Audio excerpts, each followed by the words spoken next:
लटका हुए एसपी करने जावे तो वो एक दिन लटका हुए 5 दिन बाद में आपरो जी तो रोकड़ है तो मंदिर साहब को एक ट्रस्ट को एक लेटर लिखवाओ जोराराम जी ने देवाओ हमारे ओलराम जी ने देवाओ होता है जो शिक्षा री अलग जगह था चंटे में साजन नहीं था गांव गांव ढाणी जो ट्रस्ट को नंबर जावे श्रीमान सादराम जी आप भी आगे बढ़े ताली बजाए सभी समाज सेवी भामाशाह बंधुओं का खूब खूब आभार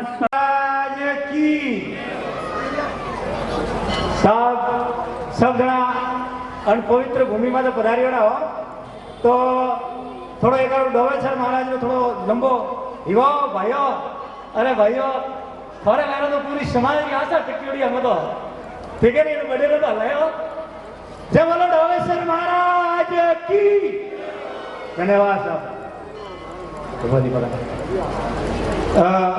अरे पधारियाड़ा सम्मानित सब मारा बड़ा बुजुर्गों माताओं बहनों व युवा साथियों सोनोद ठाकुर साहब बहुत बहुत धन्यवाद है आपको समर्पण हमेशा डोवेसर महाराज ने वास्ते रियो और मारे आदरणीय महार साहब मारे सीनियर भोपाल बा भोलोबा वे इतिहास पुरुष जिंदगी में नहीं भूल सकते रबारी समाज के वास्ते और हमारा सामान्य सब भाई जोराराम जी इलाका राम जी पोम जी हमारे महार साहब हमारे मामीलाल जी व सभी संत महात्मा भोपागण व सभी सम्मानित मंच कोई भूल से भी तो क्षमा कर दो भाइयों देश आजाद हुआ उससे पहले हमारी स्थितियां कुछ अलग थी हम जंगलों में चले गए पशुपालन के व्यवसाय की वजह से और देश आजाद होने के बाद में अंग्रेज भी चले गए और देश आजाद हो गया लोकतंत्र आ गया लेकिन हम जंगलों में रहने की वजह से हम मुख्य धारा में नहीं आ पाए इसलिए देश के 71 साल के बाद में भी हमारी जो भूमिका रहनी चाहिए थी लोकतंत्र में वो नहीं है अभी तक। तो भाइयों शिक्षा और संगठन शिक्षा तो आ रही है कर्नल साहब का भला हो गुजर साहब का गुजर समाज का भला हो जिन्होंने संघर्ष करके लड़कर हमें 5% आरक्षण दिलाया उसकी वजह से ये महार साहब ये डॉक्टर साहब और ये बहुत बड़े बड़े लोग निकल रहे हैं आज हर जगह जाओ अपने लोग मिलते हैं। दूसरी बात है रबारी समाज का भविष्य में बहुत सुनहरा देख रहा हूं अभी आने वाले समय में पीछे के 10-15 साल अगर बुद्धिजीवी लोग सही ढंग से अगर करवट दे दी और सही दिशा दे दी इस समाज को तो ये समाज जो पीछे का 71 साल का गैप है वो भर सकती है और इस 15 सालों में अगर अपने सही ढंग से अपना नेतृत्व सही ढंग से नहीं हुआ तो अपन 50 साल तक और पीछे रह जाएंगे। अगर इस समाज को कोई चीज पीछे रखेगी मेरा अनुभव कह रहा हूं भाई साहब तो ये नशा हर तरह का नशा पीछे रखेगा बाकी शिक्षा भी आ रही है और संगठन भी बढ़ रहे हैं। भाइयों जो समाज अपना इतिहास नहीं संभाल सकती उनके इतिहास मिटा दिए जाते हैं और हमारे तो बहुत बड़ा गैप अशिक्षा की वजह से आने से कई हमारे इतिहास मिटा दिए गए। हम ठाकुर साहब के साथ लड़ने वाली कौमें थी हम मार्शल कौमें थी और आज भी मार्शल तत्व है हमारे खून में हम बापड़े नहीं है। भाइयों इतिहास कैसे मिटाया जा रहा है आपको सबको पता है जगह जगह से इतिहास मिटाए जा रहे हैं और उसके लिए संघर्ष करना पड़ता है। ये कुछ सोची समझी साजिश के तहत हो रहा है। अपनी राजस्थान में बहुत बड़ी जनसंख्या है उस जनसंख्या के आधार से न तो हमें राजनीतिक प्रतिनिधित्व है न हमारे लोग प्रशासन में है।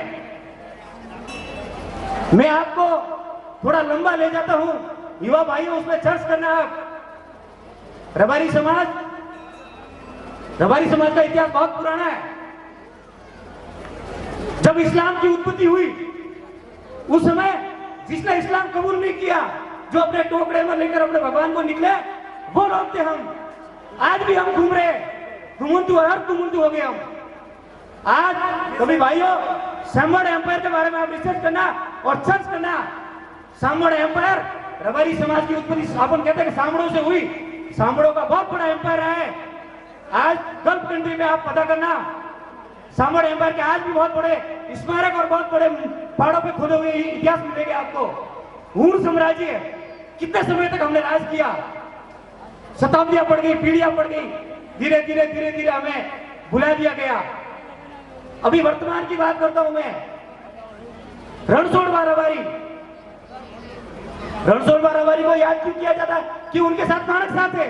अगर माणक शाह नहीं होते तो उनको भी भुला दिया जाते। मेरी बात को समझ रहे हो भाई साहब? अगर माणक शाह नहीं होते तो रणछोड़ बारावारी का भी इतिहास भुला दिया जाता। ऐसे के ऐसे एक विलुप्त महायोद्धा का मैं नाम बताता हूं आपको, बागेश्वर से हीरोबा करमटा। वो भी 1971 की लड़ाई में बहुत जबरदस्त तरीके से लड़े और पाकिस्तान के कम से कम 100 गांवों पे उन्होंने 4 महीने तक शासन अपने कंट्रोल में रखा। सासरा जो आज पाकिस्तान में है, वहां पे बलवंत सिंह जी बागेश्वर और हीरोबा करमटा इतनी मजबूती से लड़े। वो डाकू थे, वो लड़ाके थे, डाकू थे, लेकिन वो डाकू किस लिए थे? कि पाकिस्तान की जो सिंधी लुटेरे थे वो हमारे यहाँ आकर हमारी गायों को और हमारी बहन बेटियों को उठाकर ले जाते थे। उनके लिए वो लड़ते थे। देश आजादी होने के बाद में उनके ऊपर क्रिमिनल एक्ट लगाकर उनको अपराधी घोषित कर दिया गया। लेकिन जब देश में 1971 का युद्ध हुआ तो भवानी सिंह जी जयपुर वालों ने उनको आर्मी प्रोवाइड की और उनको मैसेज हुआ कि इनके सिवा हम सिंध को नहीं जीत सकते। भाइयों, इतिहास पढ़ा ही नहीं जाते, इनको खोजना पड़ता है। तो हीरोबा ने 4 महीने तक सासरे में अपनी चौकी बना रखी। बलवंत सिंह जी बागेश्वर और हीरोबा बलवंत सिंह जी बागेश्वर के कंधे दाएं कंधे की तरह लड़े। लेकिन उनको इतिहास को हमारे बहुत सारे लोग नहीं जानते। ये बड़ी विडंबना है और दुख है। हमारे पूर्वज हर माटी के हर कोने कोने में लड़े, हर जगह मरे। हमारे रबारी समाज के योद्धा हमारे लोक नेताओं के साथ कहां नहीं थे? रामदेव जी के साथ देखो, डोवेश्वर महाराज के मंदिर को बहुत बड़ा स्मारक और रबारी समाज का स्थान सतीश कुंभ के साथ हम सतीश कुंभ के साथ रबारी समाज का एक बैठक है। हमें किसी समाज से कोई विरोध या द्वेष भावना नहीं है। मैं जो कहना चाह रहा था, सांडेसर महादेव आने वाले समय में पूरे भारत में अभिनंदन और वंदन। जोरदार ताली बजाएं। मार्गदर्शक प्रेरणा स्रोत श्रीमान गुरुदेव शौर्यराम जी देवासी।